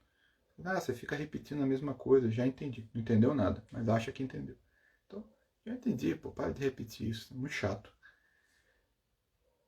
E tem a outra pessoa, que é a pessoa que entendeu, ou pelo menos começou a entender, teve o estalo. Só que ela tem pavor disso. Quando ela começou a entender, ela sentiu um medo tão grande que agora ela quer, esquecer que ela entendeu alguma coisa. Ela não quer ficar olhando para esse lado. Ela tem medo do que ela vai ver. E eu já tenho uma impressão de que as duas coisas são bem diferentes e que dá para reconhecer por sinais. Então isso já ajuda você a desenvolver um método, vamos dizer assim, a se aprimorar na arte do método socrático. Você conseguir reconhecer quando que você apertou o botão certo, digamos assim. Falou, ó, a pessoa reagiu mal, mas ela reagiu mal sem entender nada ou reagiu mal exatamente porque entendeu? Né? Você conseguir distinguir esses dois tipos de reação é muito importante para você se desenvolver nessa escola do método socrático. Porque quando a pessoa reagiu mal, ficou com raiva, te tratou mal, alguma coisa assim, mas foi porque ela entendeu, você não considera isso um fracasso, você considera isso um sucesso. Você diz, ela reagiu mal, mas funcionou. Estou no caminho certo. Certo? Então, de repente, por exemplo, se você esperar um pouco, deixar o tempo passar, a pessoa se acalmar e cutucar de novo, de repente dá resultado da próxima vez. Né? Eu lembro de um caso, né? A Madre Teresa de Calcutá. A Madre Teresa de Calcutá conheceu Hillary Clinton num evento. A Madre Teresa ganhou o prêmio Nobel, né, da Paz. E aí deu palestras em vários lugares e em determinado momento ela deu uma palestra lá nos Estados Unidos. E a Hillary Clinton era a primeira dama. E Madre Teresa conversou bastante com ela. E conseguiu inclusive fazer a Hillary ajudá-la a implementar lá uma extensão lá da ordem dela lá nos Estados Unidos. Né? E a Hillary ajudou, ela conseguiu. Né? E ficou meio amiga da Hillary. Mas aí o que é interessante é o seguinte, a Hillary conta isso, né? Isso é a Hillary contando, tá? Que a Maria Teresa, de quando em quando, ou ligava para ela, ou mandava um bilhete por alguém, ou alguma coisa assim, falando de aborto. De quando em quando, assim. Ligava, falava, não sei o que, aproveitava a desculpa e falava, você precisa parar com esse negócio de aborto. Falava alguma coisa assim. E a Hillary comenta assim que não mudou de opinião. Mas olha o que a Hillary comenta. Que todas as vezes que a Maria Teresa falou disso, ela não sentiu o que normalmente ela sentia quando alguém puxava esse tipo de discussão com ela. Que normalmente ela sentia que a pessoa estava sendo arrogante, orgulhosa, digamos assim, que a pessoa estava tentando se impor sobre ela, impor a sua posição sobre a dela. E E que com a Madre Teresa ela não sentia isso, que ela sempre sentia assim que a Madre Teresa estava falando de uma posição com uma atitude completamente diferente e que não causava nela aquela mesma sensação ruim que ela sentia quando outras pessoas puxavam esse tipo de discussão. Então, daí a gente vê um exemplo, né, de uma pessoa que estava aproveitando todas as oportunidades para colocar a outra no caminho certo e que parecia que estava recebendo uma ajudinha da graça, inclusive. Só que a Hillary não foi. Apesar da insistência. Só que a Madre Teresa não desistia. Toda vez que tinha oportunidade, ela falava de novo do assunto. Né? Por quê? Ela percebia que ela estava no caminho certo e que de repente ela conseguia em algum momento pegar a Hillary naquele ponto em que o negócio ia para frente. Não foi, mas podia ter ido. Se não funcionou a primeira vez, talvez na segunda funcione. O problema real não é você repetir. O problema real é você estar fazendo a coisa certa. E isso a Madre Teresa estava e o testemunho é da Hillary, né? A Hillary deu esse testemunho. Então quer dizer que a Madre Teresa realmente fazia isso de uma forma especial. Não é a maneira como normalmente as pessoas fazem esse tipo de coisa. E eu acho que isso tem a ver com o método socrático. Tem a ver com você conseguir repreender a pessoa, censurar a pessoa de uma forma que ela veja o problema. E não de uma forma que a situação fique sendo uma briga de egos. Né? Quem é que está certo, eu ou você? E o método do Sócrates de fazer perguntas ajuda muito nesse sentido. Como você não está dizendo nada para a pessoa, isso ajuda muito. Né? A pessoa não sentir que você está brigando com ela, que está discutindo com ela. Que o negócio é quem vai vencer. E aí é que está o erro de muita gente que acha que o método socrático é um método para você vencer debate.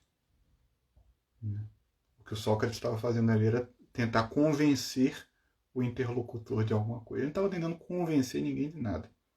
Ele estava tentando despertar o interlocutor para uma coisa que estava na consciência dele e não na consciência do Sócrates. Isso é que é difícil. Refutar a pessoa é fácil. E os sofistas eram especialistas em fazer isso. Né? Os sofistas, tinha casos de sofista que dizia assim, que ele te prometia, ó, vem para minha aula que eu vou te convencer de uma coisa e depois vou te convencer do contrário. Na mesma aula. Quer dizer, convencer a pessoa é fácil. O problema não é convencer a pessoa no plano das ideias. O problema é fazer a pessoa ver um negócio que está na consciência dela e ela não quer ver. Esse é o problema.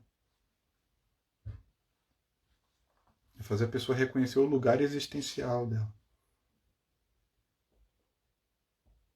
Tem uma pessoa aqui perguntando se também daria para aplicar esse método socrático de despertar da consciência em crianças.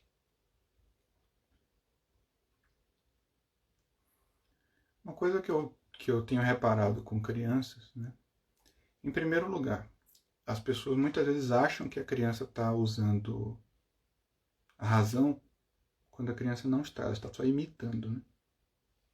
A gente tem esse problema chamado linguagem, e a criança imita a linguagem desde que tem 1 ano de idade. Então ela pode te passar a impressão de que ela está entendendo coisa que ela não está entendendo. A partir dos 7 anos, mais ou menos, a criança começa a realmente conseguir entender, pelo menos, a estrutura dos raciocínios. Então você consegue dizer para ela, por exemplo, que alguma coisa é certa e outra coisa é errada, e ela consegue entender a lógica do que você está dizendo e obedece.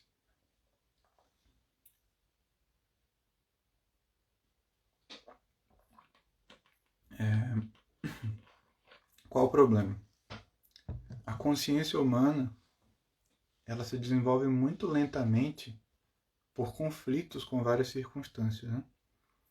Então, uma criança de 7 anos, hipoteticamente, ela pode amadurecer muito e atingir a 12ª camada, hipoteticamente. Ainda assim, conforme ela cresça, ela vai ter que reabsorver alguns problemas e, digamos assim, atingir a 12ª camada de novo. Ela vai sofrer uns setbacks, digamos assim, vai sofrer uns uns baques, certo?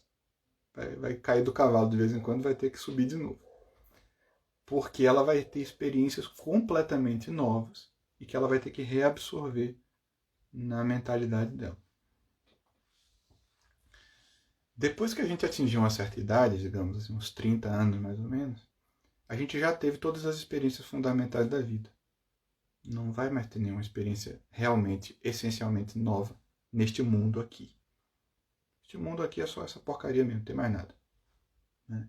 Então você já sentiu impulsos eróticos, você já sentiu fome, você já sentiu a dor de quando uma pessoa não gosta de você, quando a pessoa te trata mal. Você já apanhou ou já pelo menos recebeu alguma ameaça de que alguém ia te bater. Você já passou por várias situações humanas corriqueiras. Já passou por algum grau de pobreza, né, etc. Algum grau de limitação material. Ficou doente.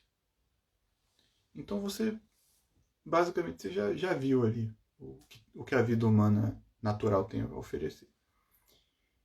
Então, depois que você passou por essas experiências todas, você não vai mais ter grandes surpresas. Pode ter um aumento de intensidade em alguma experiência, mas você não vai ter uma experiência completamente nova. Né? E isso quer dizer que a pessoa adulta, ela está realmente mais madura do que a criança. No sentido de que ela já passou por todas essas experiências e teve pelo menos a chance de absorver essas experiências. O que a gente vê muito comumente é que as pessoas chegam aos 30 anos e não absorveram quase nada do que elas viveram. A pessoa chegou aos 30 anos e não conseguiu absorver que aquela menininha ou aquele menininho lá do colegial não gostava dela, que ela gostou do menininho, o menininho não gostou dela, falou que ela era feia. Até hoje ela não conseguiu entender, não conseguiu absorver a experiência. Então a pessoa não amadurece. Ela viveu ali uma variedade imensa de experiências, mas ela não absorveu nada. Ela ainda está ali preocupada com o sentimento do coleguinha e, portanto, com o mesmo tipo de problema que ela está tendo agora. Então ela já casou com outro cara, ela está preocupada também se esse cara está achando ela feia também. Ela tem outras amigas agora, está preocupada se as amigas também acham ela feia e assim por diante. Está com o mesmo problema que ela tinha lá quando tinha 12 anos, ela está com o mesmo problema com 30. Então essa pessoa não absorveu a vida dela. Ela viveu a vida dela, só não absorveu. E aí vem um dito famoso de Sócrates na Apologia. Né? Ele diz: uma vida não examinada não vale a pena de ser vivida. O que isso quer dizer? Uma vida que não foi absorvida na consciência não vale a pena de ser vivida. Você está vivendo para quê?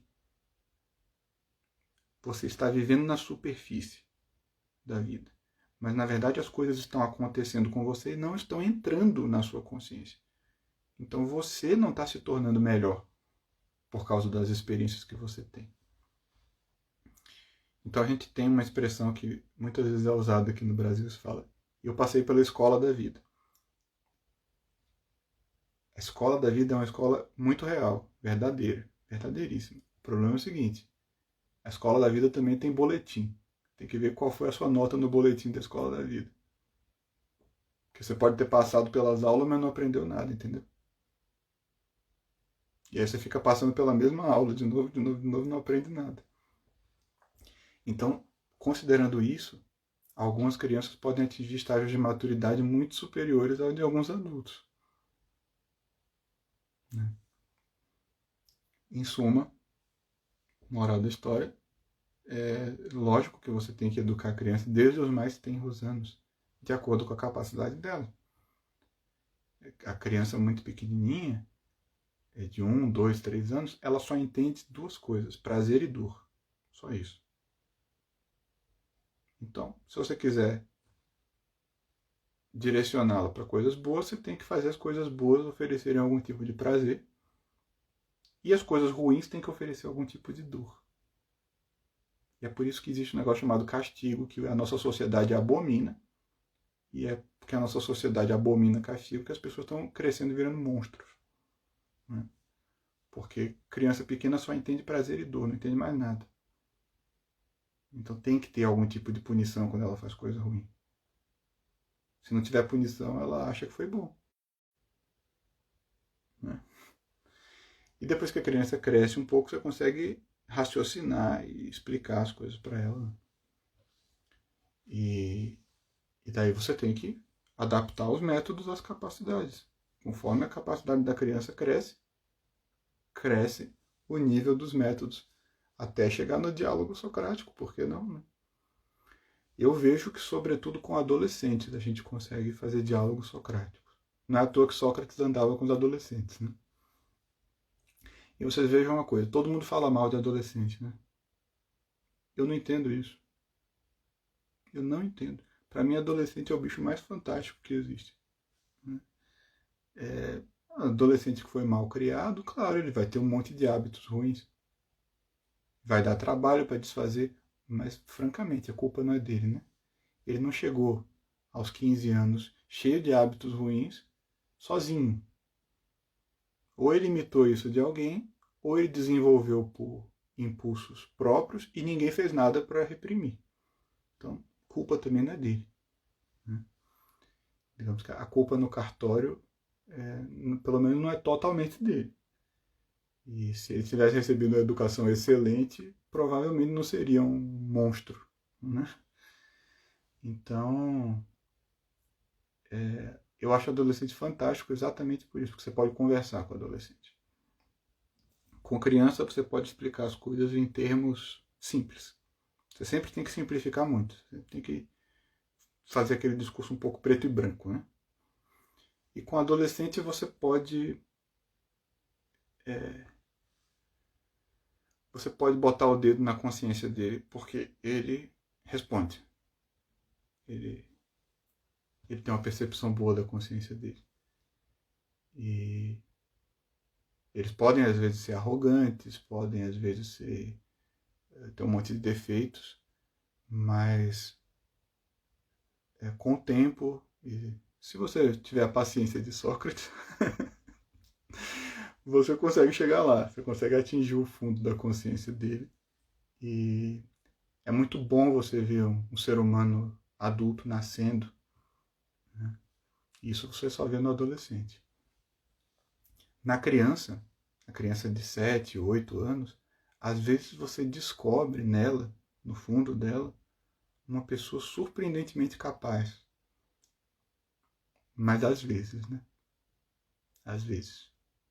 A não ser que seja um santo. Normalmente a criança tem um monte de defeitinhos tão bobos, umas coisinhas tão miudinhas, né? Que é preciso, sobretudo precisa perseverança com ela, né? Porque você precisa empurrar a verdade até a verdade chegar nela. E às vezes demora tempo e exige muito esforço. Então a criança, ela nem sempre responde assim, aos apelos da consciência de uma maneira tão rápida. Agora, se a criança está bem habituada também, é inteiramente possível. Né? É inteiramente possível. Uma criança bem instruída, bem educada, bem formada e que desde cedo respondeu bem à educação que recebeu e às inspirações da graça, ela atinge níveis de sabedoria impressionantes. Infelizmente isso é raro. Né? Mas ela tem capacidade.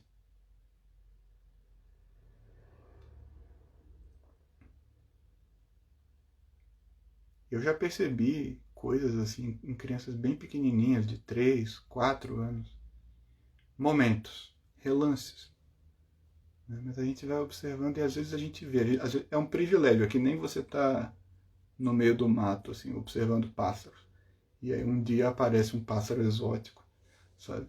É tipo isso, você tá ali observando a criança no dia a dia, ela fazendo um monte de besteira, e aí um dia você vê um gesto de generosidade sobrenatural, coisa assim que fascina mesmo, você fica espantado. Como que isso veio desta criança?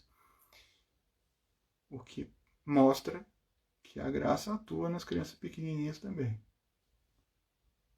Só que tem que passar por vários empecilhos, então não é em qualquer circunstância que a coisa se manifesta daquela forma esplendorosa. Mas mostra que lá no fundo tem. Né? Lá no fundo esse potencial existe. E eu acho que isso é um motivo, sobretudo, para a gente se encorajar e não desistir da criança. Não desistir. Não deixá-la de mão. Porque tem uma coisa muito boa dentro dela. É só a gente conseguir tirar esse monte de lixo de cima, né, que está empatando, que está impedindo a coisa de se manifestar. E aquela luz vai se manifestar com aquele esplendor com cada vez mais frequência.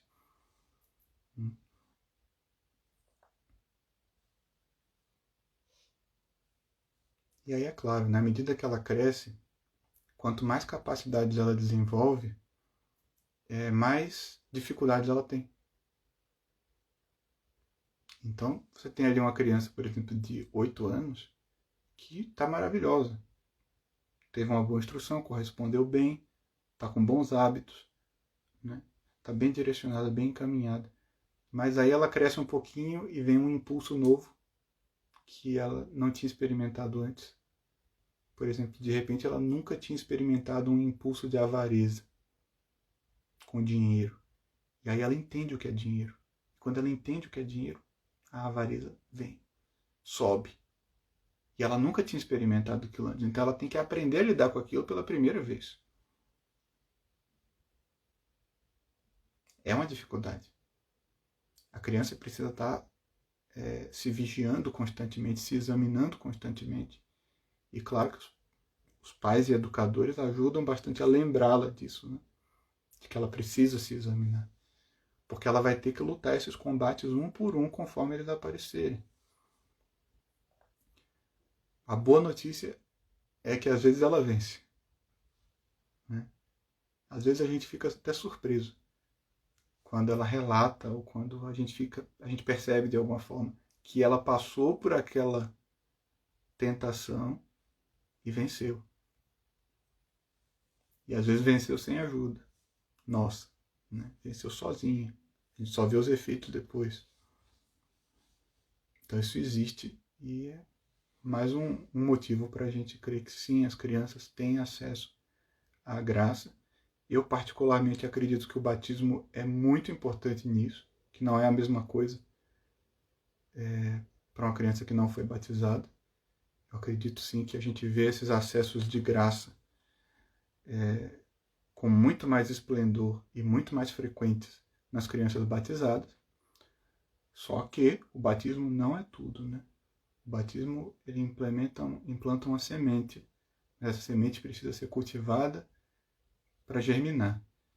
E a gente precisa ficar lutando contra os bichos que vêm tentar comer, tentar cavar e tirar a semente de lá e etc. Então é um processo trabalhoso, mas a semente está lá. Uma vez eu estava falando de educação, da necessidade de método, de disciplina, de educação moral. E alguém falou assim, olha, Rafael, mas eu sei de um caso de uma criança de não sei quantos anos que não recebeu instrução, disciplina, e que manifestou esse comportamento aqui que é absolutamente espantoso. E eu sempre pergunto, era batizada? É. Não é. Você não acredita no batismo? Eu acredito. Então eu não me surpreendo com esse tipo de relato. Eu acredito na graça. Isso daí é uma prova da graça. Só está me dizendo que a graça existe e que a criança foi batizada e manifestou a graça. Correspondeu. E recebeu. Né? mesmo sem ter chance nenhuma, mesmo sem ter educação, mesmo sem ter nada. Conseguiu. A graça explodiu ela por dentro, né? Saiu. Então existe, claro que existe. É uma prova da graça. Agora não invalida, a utilidade, né, de todas as preocupações e esforços, sobretudo no caso de outras crianças que talvez ou não tenham recebido inspirações tão fortes ou não correspondam tão bem a estas inspirações. Né? A gente agora está caminhando para 2 horas, falta 10 minutos. Seria bom, algumas pessoas já perguntaram aqui, porque você falasse um pouco do Ânimos e se vai ter curso de Sócrates no Ânimos e como é que vai funcionar isso daí. O Ânimos funciona por módulos, né? Cada módulo eu falo de uma coisa. Normalmente a gente parte de um livro, né? Até agora a gente fez 3 coisas, né? Tá começando a terceira.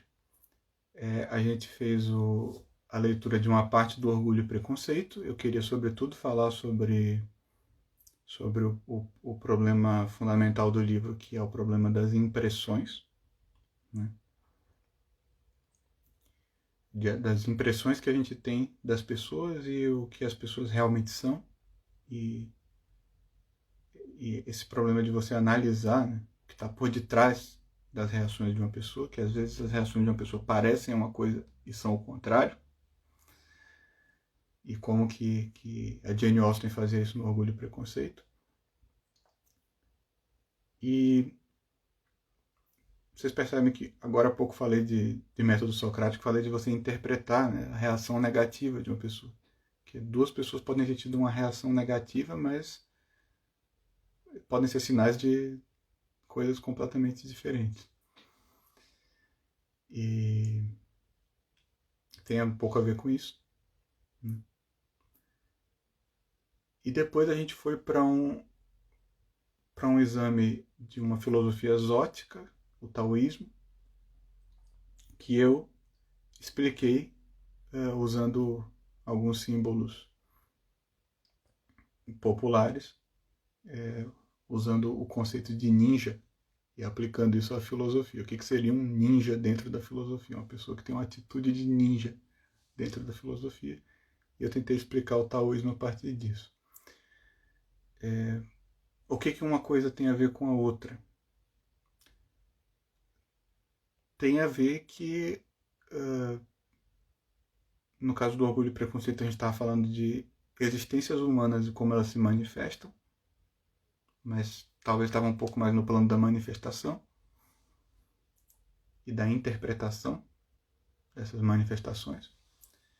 E no caso do taoísmo, a gente estava falando já mais de um ponto de vista interior, de como que a pessoa no seu interior lida com certos fatos da realidade. O taoísmo, por exemplo, ele é particularmente interessante no fato de que ele condena a justiça. Condena a benevolência, condena a justiça.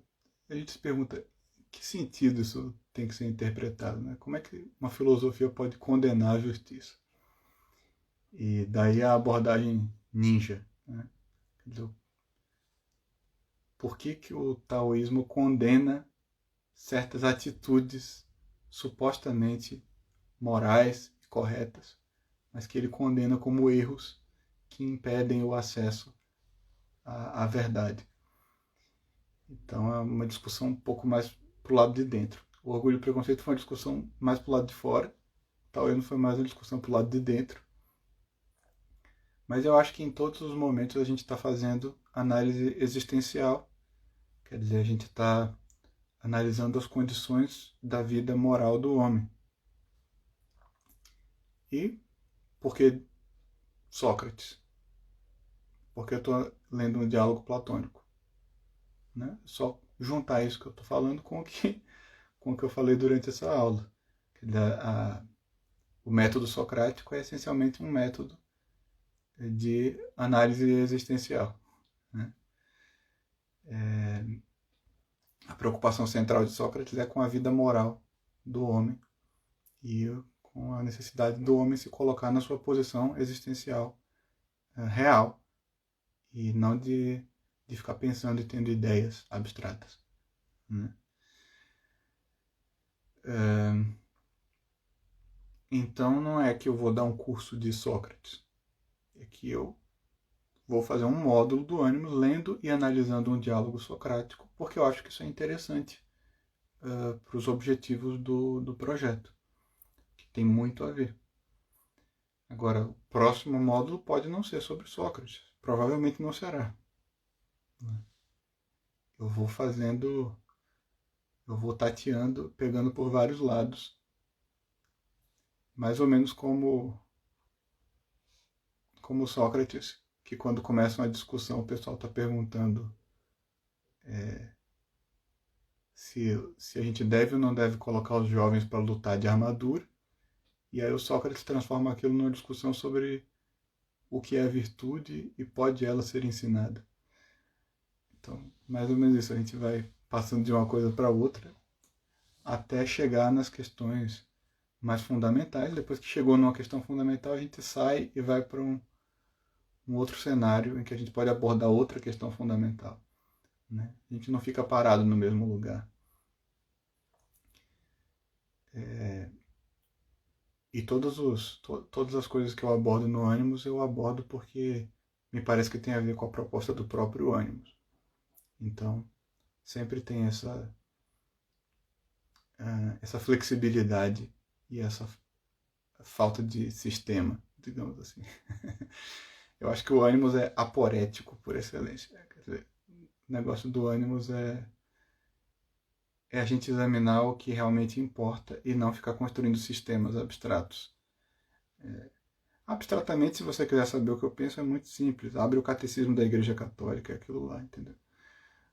Então, não vou dar curso disso, porque já está tudo escrito no Catecismo. É só ir lá e ler. Tá bom? Eu não tenho um sistema abstrato de ideias. O meu problema é traduzir. O meu problema é colocar em prática e não sistematizar. Tá bom? Tá, fala que as inscrições estão abertas, eu acho assim. Então as inscrições estão abertas, vão ficar aí até próxima sexta, né? Quem quiser entrar, entre. Quem não quiser também não precisa entrar. E a gente já deu uma aula bastante longa, então acho que já deu, né? Vamos todos dormir. Boa noite para vocês, fiquem com Deus. Tchau. Tenta salvar. Como é que tá esse negócio?